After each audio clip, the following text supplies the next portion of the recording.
Just a great series about a rich, white, dysfunctional family, all scheming. Oh no, how great was Imelda Staunton in The Crown? Wasn't she amazing? Her portrayal of the Queen was so good, Prince Harry called her and asked her for money. Turns out Prince Harry and Meghan Markle will still get paid millions of dollars for doing absolutely nothing. Watch the Harry and Meghan Netflix documentary. Now, I'll be honest with you, before I watched it, I was not a fan of theirs. But now I've actually heard their side of the story, I f***ing hate them. Prince Harry and Meghan Markle will still get paid millions of dollars for doing absolutely nothing. Is this true that Meghan Markle has ruined your workout regime? Is this true? If so, how? Yes, she has. How? If you came up with the picture of an annoying, insufferable white woman, it would be Meghan Markle, even though she's not white. Trump also announced a new trade deal with the UK that will reopen British markets for American companies. All that Britain demands in return is that we keep the... So let me start with you, sir. You've lived a life with the royal family, you've had everything handed to you, but you say your life has been hard, and now you've written all about it in your new book, Where? In California, we're just a regular couple living close to Oprah and far from the paparazzi. But not too far. What do you mean by that? You have generously offered to keep the wax figures of Harry and Meghan safe. Yeah, that's correct. And if I may, I would just like to say that I'm definitely not using the wax figures for sex stuff. Oh! Ew! What the f***? Oh, Pads, you crack me up. Not that sort of crack, obviously. When Joe Koy stepped onto the Golden Globes stage, he ignited a worldwide controversy. The moment he turned his monologue toward Meghan Markle, it became obvious this was far more than an ordinary roast. It felt like Hollywood's long-whispered opinion about the Sussexes was finally being voiced publicly on one of the industry's biggest stages.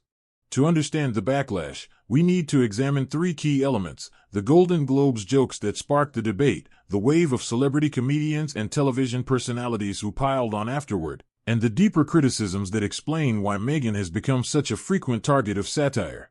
However, while most entertainers limited themselves to jokes, one comedian took things much further. Nikki Glaser didn't merely poke fun at Meghan, she delivered a startling reality check that challenged her entire public narrative. It's something that has to be seen to be believed, and we'll get to it shortly. But first, we need to revisit the jokes that set everything in motion. Everything began at the Golden Globes when host Joe Koy targeted the ongoing drama surrounding the royal family. He opened by comparing it to another famous series centered on a wealthy, privileged, and deeply dysfunctional family. Just a great series about a rich, white, dysfunctional family, all scheming. Oh no, that's The Crown. That's The Crown. I'm sorry. How great was Imelda Staunton in The Crown? Wasn't she amazing? From there, he directed his attention toward Prince Harry, portraying him as someone increasingly dependent on financial opportunities. How great was Imelda Staunton in The Crown? Wasn't she incredible? Her portrayal of the Queen was so good, Prince Harry called her and asked her for money. But his sharpest punchline was aimed directly at the couple's highly publicized Netflix deal, reflecting a widespread perception within the entertainment industry that they were receiving millions while producing very little in return. The reaction to those jokes was immediate. Turns out Prince Harry and Meghan Markle will still get paid millions of dollars for doing absolutely nothing. And that's just by Netflix. It wasn't simply another award show monologue. It seemed to give celebrities permission to openly express frustrations they may have previously kept private regarding Meghan. Is this true that Meghan Markle has ruined your workout regime? Is this true? If so, how? Yes, she has. How? When actress Alexandra Daddario was asked about Meghan, she didn't simply laugh the topic away. Instead, she described what sounded like a genuinely irritating experience. Well, she came into New York last weekend. Yeah. And she went to a yoga place called Moto Yoga, which is my yoga place. I have places in LA and New York. But now that she went there, everyone's going to want to go there. Right. And there's not going to be any room. It's going to be harder to get into. Her relatively minor complaint perfectly captured a growing perception among some public figures that Meghan Markle's presence had become a source of real-world annoyance, even within celebrity circles. The controversy had officially taken off. It began as a comedian's monologue quickly evolved into a discussion point among A-list stars on late-night television. Yet this was only the beginning of a much broader media pylon. Before long, it seemed as though every major late-night host was using Meghan Markle as a dependable punchline. Jimmy Fallon, for instance, focused on her unusual Netflix lifestyle series With Love, Meghan, highlighting scenes where prepackaged snacks were simply transferred into different containers and relabeled. Why does Meghan Markle make her own pretzel bags? They don't know why. That's interesting. She takes it from one bag and puts it in another bag. Another bag. That confuses. Even the couple's supposedly private nicknames became material for ridicule, with Stephen Colbert turning them into the subject of comedy. Meghan Markle has finally revealed why she and Prince Harry call each other M and H. And he'll say M and you'll say H and your friends say M and it just is a thing. It's a thing. And do you both love it? Yes, and I like nicknames a lot. What could it be? A mystery for the ages. On Saturday Night Live, Colin Jost adopted a much sharper angle, using a simple news story as an opportunity to question the overall value and relevance of the Sussex brand. He then drew a comparison to Elon Musk. Have also announced a new trade deal with the UK that will reopen British markets for American companies. All that Britain demands in return is that we keep these two. Framing the couple's relationship story as a puzzling and seemingly irrational career decision. Elon built electric cars, he's going to Mars. Why is he even involving himself with Twitter? It would be like if the Prince of England gave it all up just to marry an actor from Suits. However, the most persistent criticism came through recurring Saturday Night Live sketches featuring Alex Moffat as a stiff and overly formal Prince William, alongside Mikey Day's portrayal of a considerably less sophisticated Prince Harry. These sketches regularly emphasized the uncomfortable tension between the two brothers, often centering on jokes about William's hair. The routine typically ended the same way. Harry would push the joke a little too far, William would become visibly irritated, and Harry would quickly attempt to backtrack. Come on, just shave it, Will. Yes, Michael, we like to apologise. Unfortunately, William's hair was unable to make it this evening. It's devastating. Another frequent target of the sketches was Meghan's legal drama Suits, which was repeatedly portrayed as far less popular than its supporters claimed. Come on, just shave it, Wills. Okay, just shut up about the hair. What hair? Oh, I'm sorry.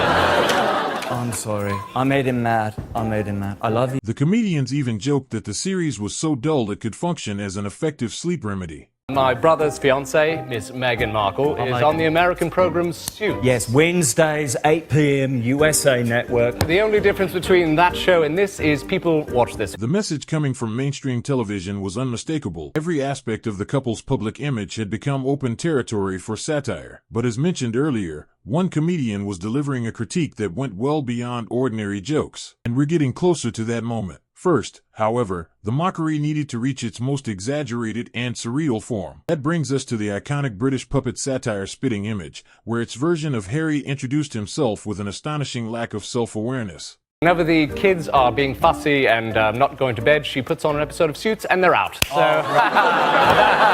what are you doing? Ow! Stop it!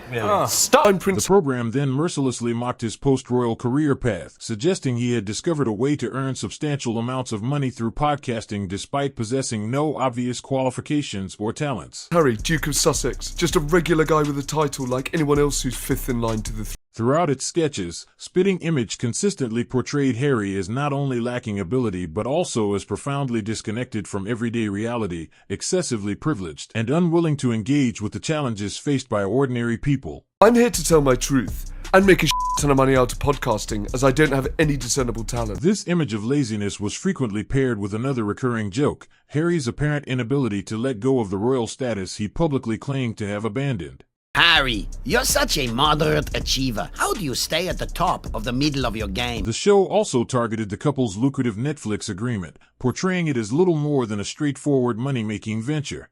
An early start's important, so my butler Perkins gets up at 5 a.m. and does a 10k for me. Then when he gets in, he wakes me up and Googles to see if I'm still fifth in line to the throne. Fifth in line? Yeah, if Kate and Wills have any more kids, I'll move down another notch. In the end, the program depicted Harry as someone who merely pretended to have escaped his grandmother's authority and royal restrictions. What about television? Do you have a Netflix account? Yeah. It's got about $9 million in it. Marmalado! But his fantasy of independence quickly falls apart, as the show makes it abundantly clear who now holds the real influence over his life. Best thing is, no more following Granny's rules. Don't wear your pants on your head, Harry. Don't bath on the butler, Harry. Yet as ruthless as the British puppet satire was, the most devastating satirical attack came from the American animated giant South Park. The series dedicated an entire episode to the couple titled The Worldwide Privacy Tour, introducing them as the only two people in Canada who weren't mourning the Queen's passing. If I want to play polo in my living room, who's gonna stop me? Stop that! Right away, Meg. The episode immediately focused on Harry's memoir, relentlessly mocking his efforts to present an extraordinarily privileged upbringing as a tale of personal suffering and adversity. It's been several months now since our beloved Queen has died. All Canadians are finding it hard to go on. All Canadians, that is, except for our first guest, the Prince and his wife. We want privacy! We want privacy! The animated interviewer then confronted the couple over what the episode framed as their central contradiction, publicly demanding privacy while simultaneously seeking constant public attention. So let me start with you, sir. You've lived a life with the royal family, you've had everything handed to you, but you say your life has been hard, and now you've written all about it in your new book, Win. The show portrayed the prince as completely unaware of the irony, rushing to defend his attention-loving wife at every opportunity. You just want to be normal people. All this attention is so hard. Isn't it true, sir, that your questionable wife has her own TV show and hangs out with celebrities and does fashion magazines? Everything builds toward the episode's most memorable visual joke, a scene that perfectly reflected public perceptions of the couple. The final punchline arrives when they finally discover genuine peace and quiet, only to seem confused and uncomfortable by it, reinforcing the idea that privacy was never truly what they wanted. What are you suggesting? Well, I just think some people might say that your Instagram-loving wife actually doesn't want her privacy. How dare you, sir? My Instagram-loving wife has always wanted her privacy. To hell with Canada. We are leaving. We'll go find some quiet place where we can be normal people. Come on, wife. We want privacy. We want privacy. Look at this town. There's just something about it. Oh, darling, I think this might be the place. It's so quiet and empty here. If we moved here, then people would think we're really serious about wanting to be normal. Being transformed into both puppets and cartoon characters is often the ultimate sign that someone has become a cultural punchline. Yet these satirical portrayals merely set the stage for the harshest critiques of all, those delivered by stand-up comedians. On the comedy stage, there are no filters, no script approvals, and no gentle treatment. The first voice comes from comedy icon Chris Rock, who directly challenged Meghan's claims of ignorance during her famous interview with Oprah. On Oprah, I didn't know. I had no idea how racist they were. It's the royal family. You didn't Google these motherfuckers? What the is she talking about? She didn't know. It's the royal family. They're the original racists. He then drove the point home, sarcastically accepting her premise before cleverly turning it against her. That's like marrying into the Budweiser family and going, they drink a lot. This is invested in slavery like it was Shark Tank. His goal was to highlight what he considered the absurdity of the claim. Using a simple yet cutting analogy, Rock delivered a comparison that audiences immediately understood. But Chris Rock was far from alone. Across the Atlantic, British comedian Simon Brodkin launched his own relentless critique. His frustration, however, stemmed from a different source, the couple's Netflix documentary series. I watched the Harry and Meghan Netflix documentary. Now, I'll be honest with you, before I watched it, I was not a fan of theirs. But now I've actually heard their side of the story, I hate them.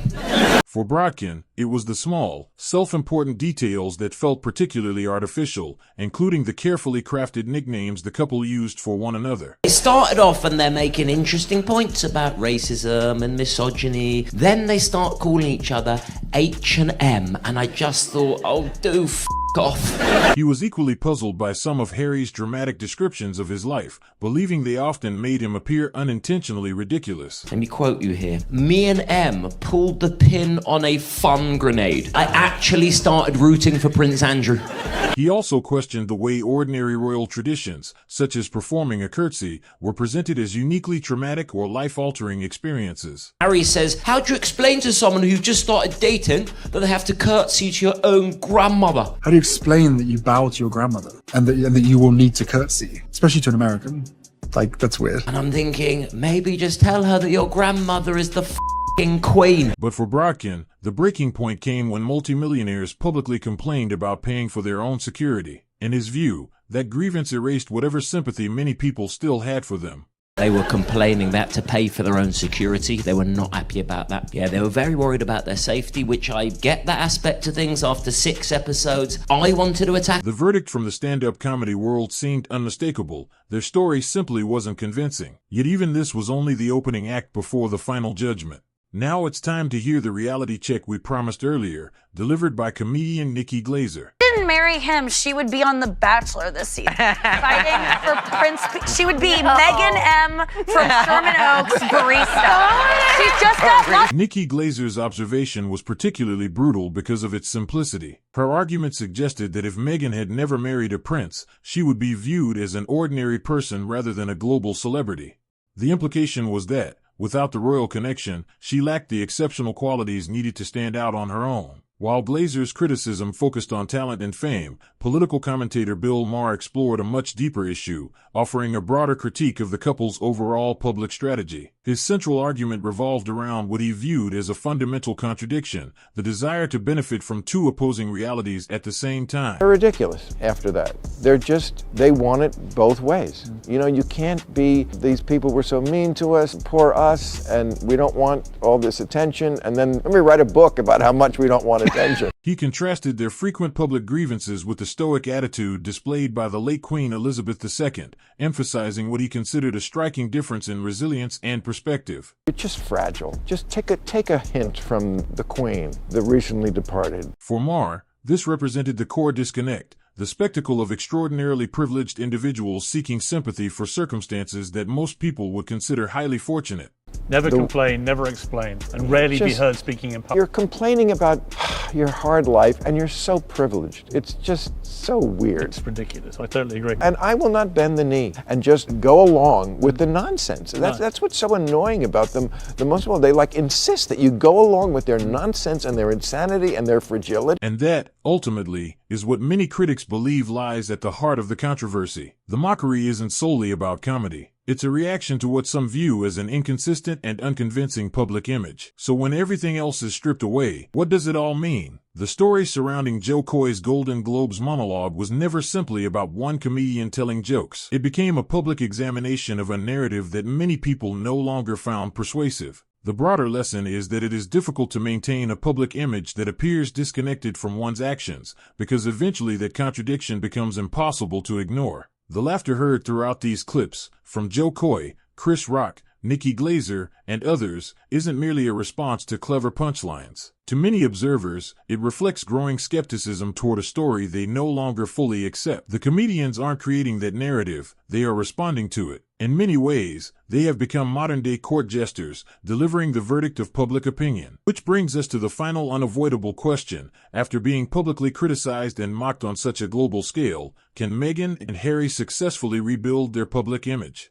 Or has their brand become permanently associated with the punchlines? Let us know your thoughts in the comments below.